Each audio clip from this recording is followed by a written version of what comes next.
दोस्तों नमस्कार। हम अनुवाद पत्र की तैयारी कर रहे हैं। इसके कई महत्वपूर्ण बिंदुओं पर हमने बातचीत की है। आज हमारी चर्चा का विषय है भाषा विज्ञान में अनुवाद की भूमिका। यह एक बहुत महत्वपूर्ण बिंदु है। आइए हम इस टॉपिक का अध्ययन करें।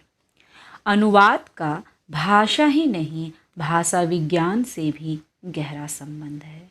भाषा के ध्वनि, शब्द, रूप, वाक्य आदि अनेक स्तर होते हैं जो मिलकर उसे एक सुगठित रूप में हमारे सामने लाते हैं। अनुवाद के क्रम में विभिन्न स्तरों पर मूल भाषा तथा लक्ष्य भाषा की प्रकृति तथा संरचना में जो अंतर होता है उसकी भी अनुवादक को भली भांति जानकारी होनी चाहिए। हर भाषा की अपनी विशिष्ट ध्वनियाँ और ध्वनि व्यवस्था होती है।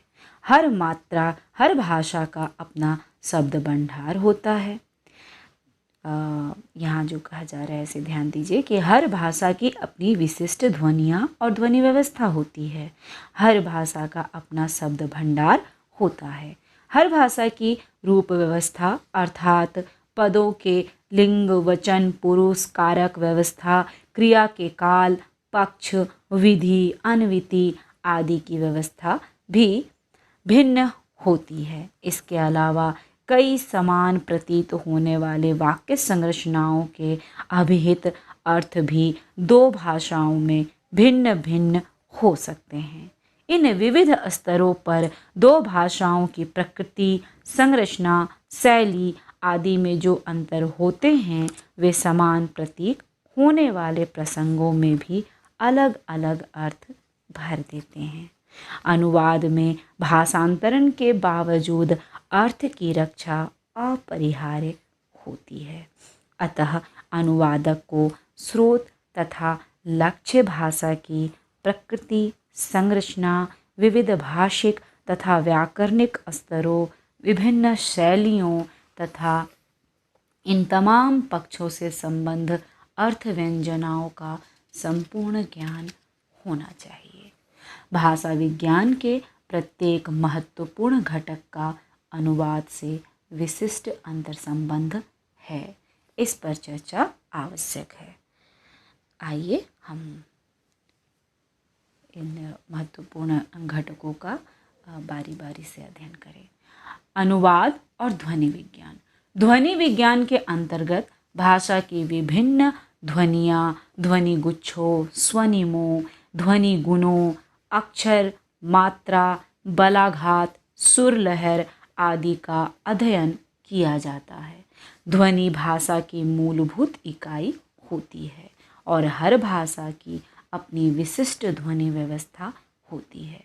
जैसे हिंदी की त ध्वनि अंग्रेजी में नहीं है तो अंग्रेजी के वी और डब्लू का सूक्ष्म अंतर हिंदी में नहीं है।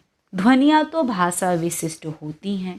एक भाषा से दूसरी भाषा में अंतरण में स्वाभाविक रूप से ही स्रोत भाषा और उसकी ध्वनियाँ पीछे छूट जाती हैं और अनुदित पाठ में लक्ष्य भाषा की ही ध्वनियों का प्रयोग होता है। फिर भी हम पाते हैं कि जहाँ अनुवाद संभव नहीं होता उन्हें स्रोत भाषा से लक्ष्य भाषा में लिप्यांतरित करना पड़ता है। इस तरह अन्य कई भाषाओं से अनुवाद में ध्वनि विज्ञान की आवश्यकता अनिवार्य है। शब्द विज्ञान और अनुवाद। किसी भाषा की ध्वनियों के सार्थक समुच्चय शब्द कहलाते हैं। किसी भाषा की ध्वनियों के सार्थक समुच्चय शब्द कहलाते हैं। भाषा का लक्ष्य अर्थ का संप्रेषण और अर्थ का वहन शब्द ही करते हैं। अनुवाद को भी मूलतः एक भाषा के शाब्दिक प्रतीकों का दूसरी भाषा के शाब्दिक प्रतीकों द्वारा प्रतिस्थापन माना गया है। इससे यह स्पष्ट है कि अनुवाद में केवल शब्दार्थ समझ लेना काफ़ी नहीं। शब्द के अर्थ को पूरी तरह समझने के लिए हर तरह के संदर्भ की जानकारी बहुत आवश्यक है। कई बार अनेक शब्द एक सा ही अर्थ देते हैं किंतु उनके संदर्भ भिन्न भिन्न होते हैं।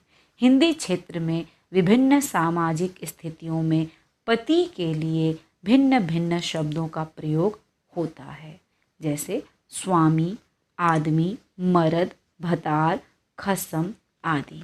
जाहिर है अंग्रेजी में केवल हस्बैंड के माध्यम से इन अलग अलग शब्दों की ध्वनियाँ संप्रेषित नहीं हो सकती। इनमें से किसी भी शब्द का किसी खास संदर्भ में प्रयोग कौन सा अतिरिक्त अर्थ देता है, इसे जानने में शब्द विज्ञान के साथ ही अर्थ विज्ञान और समाज भाषा विज्ञान भी सहायक होता है। अगला घटक हम देखते हैं अनुवाद और रूप विज्ञान। रूप विज्ञान के अंतर्गत किसी भाषा की रूप रचना का अध्ययन तथा विश्लेषण किया जाता है। रूप रचना संबंधी नियमों का आकलन तथा निर्धारण भी इसी के अंतर्गत होता है। रूप रचना के नियम चूँकि तमाम व्याकरणिक कोटियों पर लागू होते हैं, इसलिए इनका क्षेत्र बहुत ही विस्तृत है।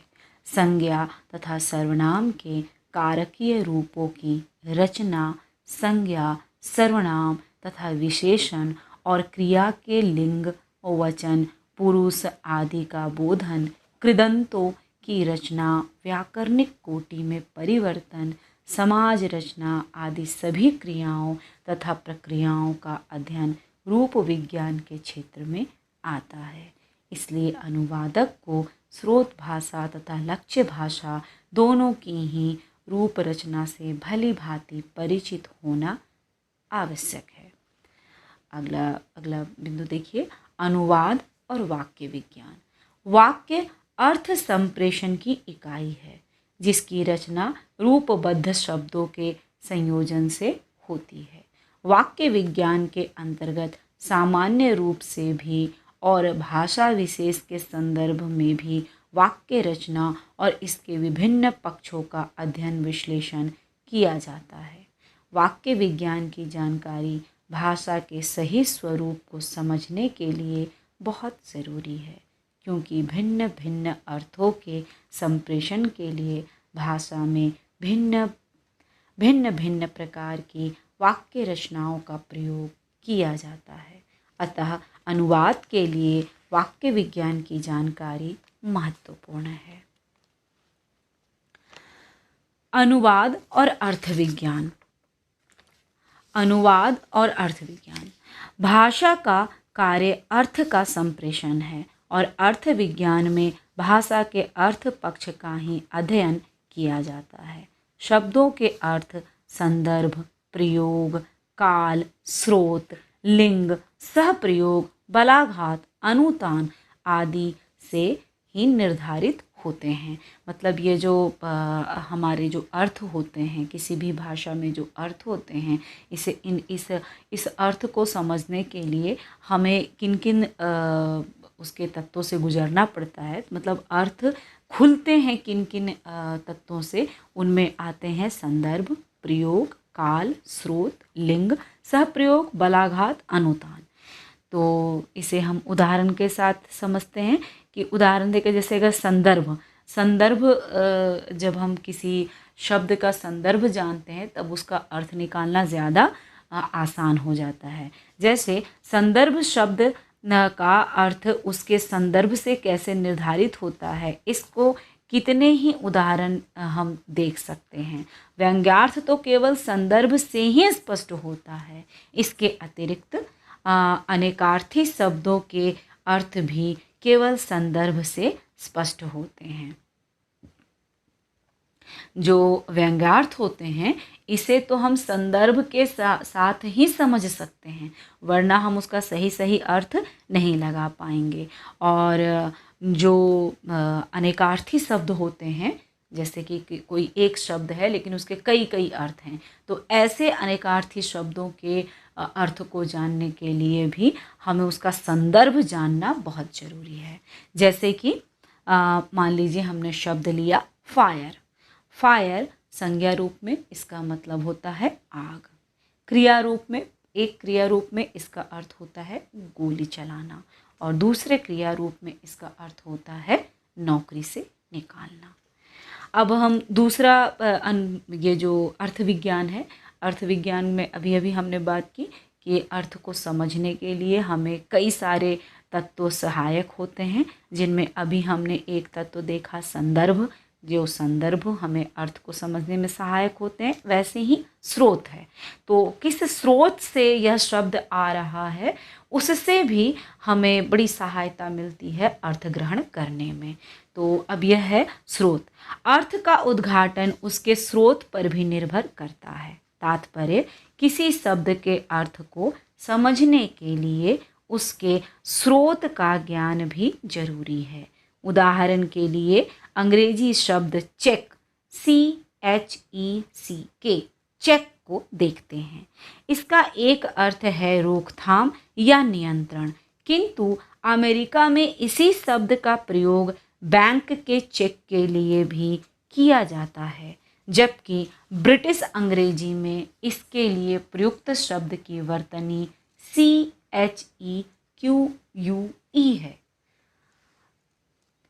यदि हमारे सामने चेक CHECK शब्द हो तो हमें देखना होगा कि इसका स्रोत क्या है। यदि ब्रिटिश स्रोत से आया शब्द है तो इसका अर्थ नियंत्रण ही हो सकता है, बैंक का चेक नहीं। ऐसे ही भाषा में अर्थ की अभिव्यक्ति कितनी ही अन्य बातों पर निर्भर करती है, जिसकी जानकारी अनुवादक के लिए बहुत महत्वपूर्ण है, अनुवाद के लिए बहुत आवश्यक है। अनुवाद और शैली विज्ञान। शैली का संबंध मूलतः भाषा से है, अतः भाषा का हर स्तर इसके निर्धारण में सहायक होता है। विशेष ध्वनियों, शब्दों, रूपों या वाक्य विन्यास का प्रयोग, यहाँ तक कि लिपि की विचित्रताएं भी कथ्य की प्रस्तुति की शैली को रूप देती है। किसी भी रचना की शैली रचनाकार के व्यक्तित्व, विचारधारा और प्रकृति का परिचय तो देती ही है, कथ्य को स्पष्ट भी करती है। उदाहरण के लिए फणीश्वरनाथ रेणु के उपन्यास मैला आंचल को देखते हैं। मैला आंचल में आंचलिक भाषा का प्रयोग, बोलचाल की तर्ज, टूटे बिखरे वाक्य, विशिष्ट अभिव्यक्तियाँ सब मिलकर विशिष्ट प्रभाव उत्पन्न करते हैं, जो लेखक के अभिष्ट कथ्य का हिस्सा है। यदि इन सब का अनुवाद सीधे सपाट वर्णनात्मक गद्य में कर दिया जाए तो उपन्यास में वर्णित कथा का सामान्य ज्ञान भले ही मिल जाए, किंतु उसका संपूर्ण संश्लिष्ट प्रभाव नहीं आ पाएगा। शैली विभेद केवल साहित्य में ही नहीं, अन्य प्रसंगों में भी होता है। सामान्य बोलचाल, सरकारी या दफ्तरी कामकाज, व्यापार व्यवसाय से संबद्ध प्रसंगों, ज्ञान विज्ञान से जुड़े प्रसंगों आदि में भी शैली भेद महत्वपूर्ण भूमिका निभाता है। भाषा विज्ञान के अंतर्गत आने वाले सभी अंगों का अनुवाद में महत्वपूर्ण भूमिका है। अनुवाद का क्षेत्र विस्तृत है और अनुदित पाठ की अपनी विशिष्टता है, इसलिए अनुवादक को भाषा विज्ञान के सभी नियमों तथा प्रविधियों की समुचित जानकारी होनी चाहिए। वह स्रोत भाषा की सामग्री के अर्थ को सही समझ सके और उपयुक्त युक्तियों के माध्यम से उस अर्थ को लक्ष्य भाषा में यथासंभव पूर्ण रूप से संप्रेषित कर सके। यह अनुवाद की बहुत ही आवश्यक शर्तें हैं।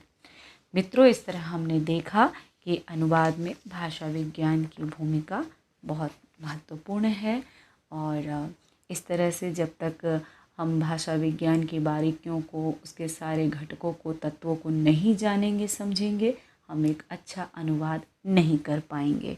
तो अच्छे अनुवादक की यह शर्त है कि वह भाषा विज्ञान के प्रमुख तत्वों की जानकारी जरूर रखे। उम्मीद है आप इस टॉपिक को ठीक ठीक समझ पाए होंगे। आप अपना अध्ययन जारी रखें और मैं आपके लिए दूसरे विषय बिंदु के साथ फिर उपस्थित होती हूँ। तब तक के लिए आप अपना ख्याल रखें।